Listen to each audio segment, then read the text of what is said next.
Hi, this is Dr. Mark Hyman. Welcome back. Now, if you're deficient in this critical nutrient, you're twice as likely to die. This is a report actually from a study of hospitalized patients in the journal Critical Care. And up to half of all Americans are deficient in this nutrient and don't know it. In fact, it accounts for a long list of symptoms and diseases which are easily helped and often cured by adding this nutrient. In fact, in my practice, this nutrient is one of my secret weapons against illness. What is it? It's magnesium. It's the stress antidote and the most powerful relaxation mineral. Now, I find it very funny that more doctors are included into this nutrient because we use it all the time in conventional medicine, but never stop to think about why or how important it is to our general health or why it helps our bodies function better. In fact, I remember using it when I worked in the emergency room. It was a critical part of the medication on the crash cart. You know, if someone was dying of a life-threatening arrhythmia or regular heartbeat, we used intravenous magnesium.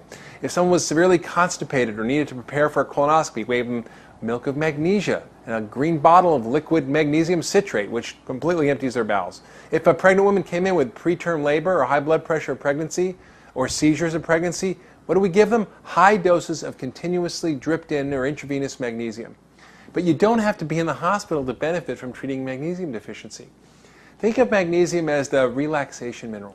Anything that's tight or irritable or crampy or stiff, you know, if it's a body part or even a mood, it's a sign of magnesium deficiency. This critical mineral is responsible for over 300 enzyme reactions, and it's found in all your tissues, but mainly bone, muscle, and brain.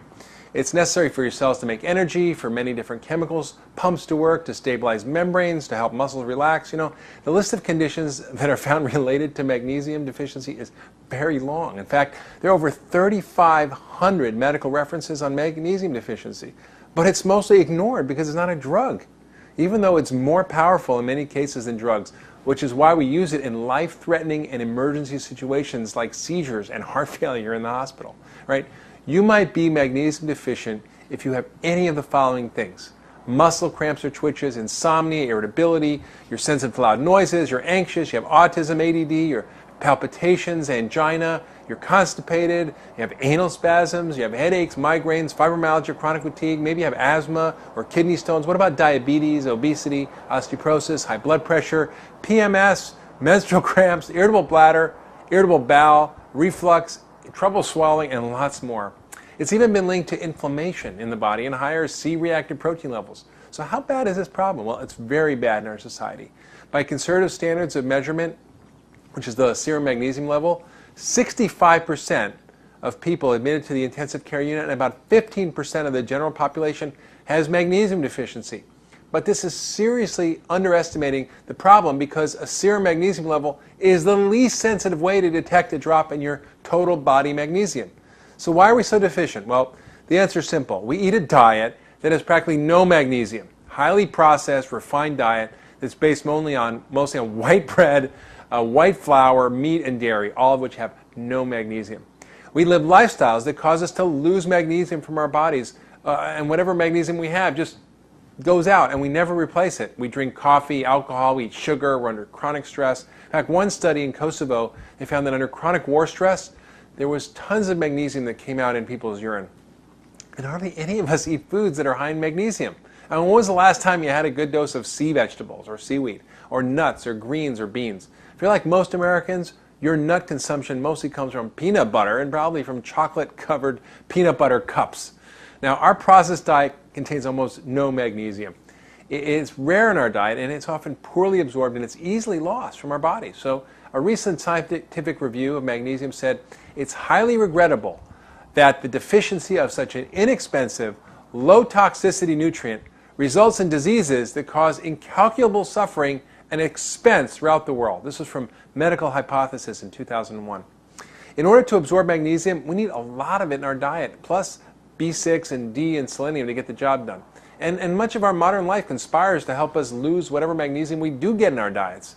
Magnesium levels are decreased by excess alcohol and salt and coffee and phosphoric acid in colas and profuse sweating. Although that's good, you still have to replace the magnesium. Prolonged or intense stress, chronic diarrhea, heavy menstrual periods, diuretics, which are water pills, antibiotics, other drugs, and even intestinal parasites. So it's very hard to measure, it's hard to study, but it accounts for untold suffering, and it's simple to correct. In fact, the most common blood test, serum magnesium, will miss most cases. So don't even look at the blood test, but look at the symptoms that you suffer or any of the diseases that I noted, and it's an easy fix. So how do you fix it? Well, number one, stop draining your body of magnesium. Limit the coffee, alcohol, colas, salt, sugar. Learn how to practice active relaxation, and check with your doctor if your medication might be causing magnesium loss. Next, eat foods high in magnesium. Things like kelp, wheat bran, wheat germ, almonds, cashews, buckwheat, Brazil nuts, dulse, filberts, millet, pecans, walnuts, rye, tofu, soybeans, brown rice, figs, dates, collard greens, shrimp, avocado, parsley, beans, barley, dandelion, garlic. Doesn't sound like your diet, does it? But it should. Take magnesium supplements. Now, this is very important. I think most of us do need these. And the minimum amount required is 300 a day. Most of us get even less than 200. And some need a lot more depending on their condition. And most people do well with between 400 and 1,000. Make sure you get absorbable forms, which I list in my writings. Avoid magnesium, carbonate, sulfate, and oxide and gluconate, which are very poorly absorbed and are the ones in most supplements. And take them with a team of other minerals in a multi-mineral. And try a hot Epsom salt bath, which is actually magnesium. The only warning I have is if you have kidney disease or severe heart disease, you should only take magnesium under a doctor's supervision.